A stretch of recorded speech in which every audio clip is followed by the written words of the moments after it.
So why is it that everyone seems to be obsessed with the Top Gun movie? I love the Top Gun movie. I thought it was awesome. First of all, I don't think that you're doing yourself a favor if you don't see the Top Gun movie in IMAX or Dolby.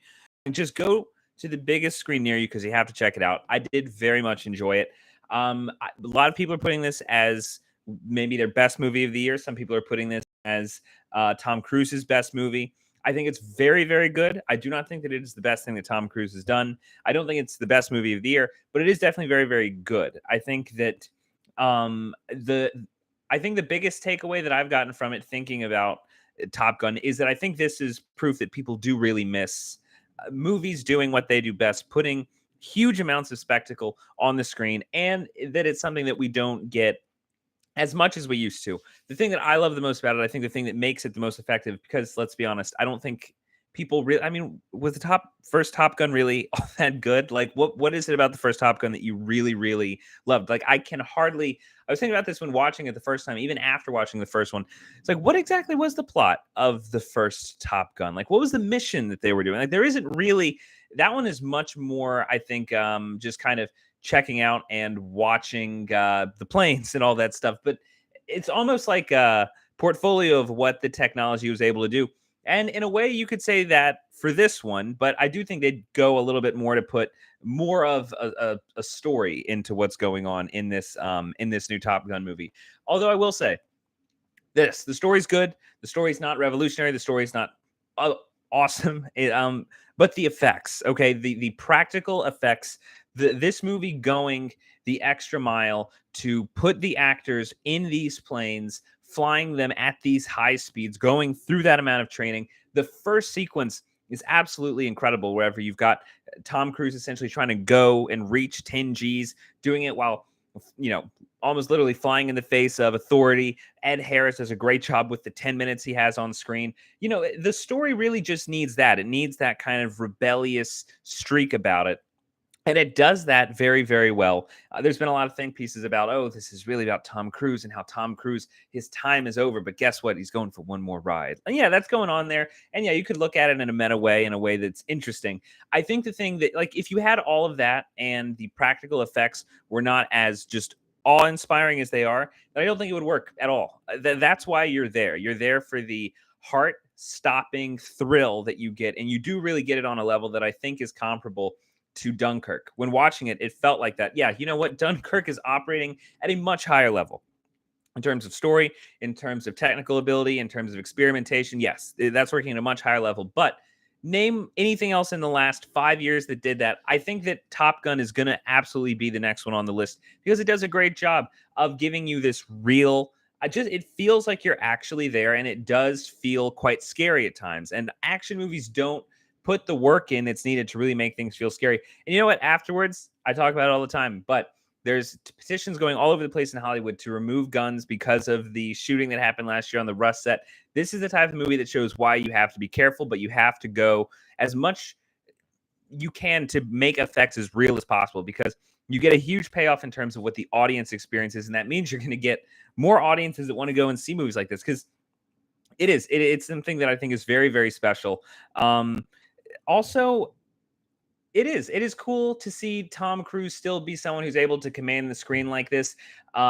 Speaking of that, I love that they brought Val Kilmer back. I thought Val Kilmer being involved, I didn't think they were actually going to. I was worried that they kept showing the text bubbles. I did not think that was going to happen. But I thought they did a good job with it. I thought that even though Val Kilmer's not the one speaking, he gets a little speaking part in there. I thought they did an all right job with that. The budget also, the amount that this movie cost to make, it was around $200 million, or no, a little less than $200 million. And it is so clearly going to go past $1 billion. I think one thing we're going to get from this is a lot more of these legacy sequels. We've gotten stuff like Blade Runner. We've gotten Top Gun now. I think that we're probably going to get a lot, and we've got a few others that are not really coming to mind right now, but I think we're going to get a lot more sequels that does this type of, we haven't seen this movie in about 30 years, so we're going to really address what it is. Like, yeah, a little bit of nostalgia, but see what it actually, I think it's a good way to be able to tell a much more classic story. And I guess not have to worry so much about the actual plot points that are going on, but be able to provide something in terms of spectacle. I do just hope that maybe we get more movies where they kind of create a new canvas, work with a new canvas. But I'm happy to see Top Gun do this. The more that you read about the movie, the more I'm amazed how much control Tom Cruise has over these movies. He's it does feel, hearing him talk about it, hearing other people talk about working on these sets, we remember the audio of him just screaming at people throughout that first year of the COVID restrictions that people had on sets, just screaming at people because they are not following the rules properly. It's like, I stay up all night on the phone with insurance and producers and directors trying to keep these movies on track.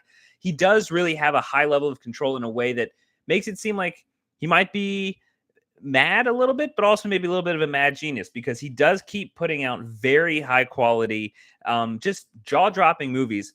And I'm excited to see the new Mission Impossible. I think he does a great job with that. I'm happy that he's going to close it out, because I think that does show that he's going to continue to tell stories that, one of the most important things you could do with a story is know exactly when you're going to end it. My only contention with the movie is, yeah, you know what? It does play itself a little safe, which is fine. I do get a bit of an issue with that, though, whenever people are claiming this is the best movie of the year or this is Tom Cruise's best movie. I mean, I think he does cooler and more adventurous stuff in terms of action and story in the Mission Impossible movies. I think Edge of Tomorrow is a much better movie, especially in terms of story. And is, maybe comparable in terms of the action. But Top Gun's a great movie. Top Gun's a great movie. It's the type of movie that you really like. Dunkirk, I would say, you have to see it in the theaters. If you end up catching it on TV later, it's like, what the hell were you doing? Really? Like, you're not even trying here. Some of the comments here, but for the Hobbit says, let's see, Jurassic World Dominion should have learned a lesson from Top Gun Maverick. They should have used real dinosaurs. I am not excited about Jurassic World Dominion in the slightest. What I was amazed by in the last week looking at that is all of those movies cost, I think, over $200 million to make. And so far from all these new ones, they cross $1 billion pretty quickly. I would be shocked if this one does, just because I feel like there hasn't been that much buzz. I don't even remember much of the other movies. I remember at the end of the last one that happened, the girl found, spoilers, but the girl found out she'd been cloned, and then she had used that as the reason to release everyone, all of the dinosaurs. It's just the stupidest. That was so dumb. Naquilis, good to see you, man. It says, I don't like being in large crowds, dark spaces, or loud noises, but I went to see Maverick twice in the theater. There you go. That is a ringing endorsement. I haven't even seen it twice. I really need to go back and see it. I don't know what else is on the horizon for this year that is supposed to be as exciting. Naquila says, oh, there was a clone on that one. All I remember is something about dinos on a boat. I don't even remember that. I remember none of the action in the last Jurassic World. I just remember that they all just, this girl had decided, since I'm a clone, maybe all of the dinosaurs need to be released into the real world. And that just didn't make that felt so dumb. Colin Trevorrow is I think one of the stupidest people in control of franchises right now. By for the Hobbit says, I prefer Blade Runner 2049 over Top Gun Maverick. I mean, yeah, I think what Denis Villeneuve, what Roger Deakins does, I feel like they're working on a much more interesting level if you want to go for cool stories. But still, Top Gun is great.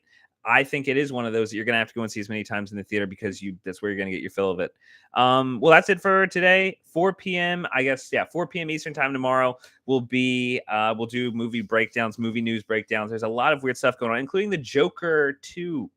It's going to apparently be a musical. So we'll talk about that. And yeah, thank you all for watching. See you tomorrow. And yeah, subscribe for future updates on reviews and movie news.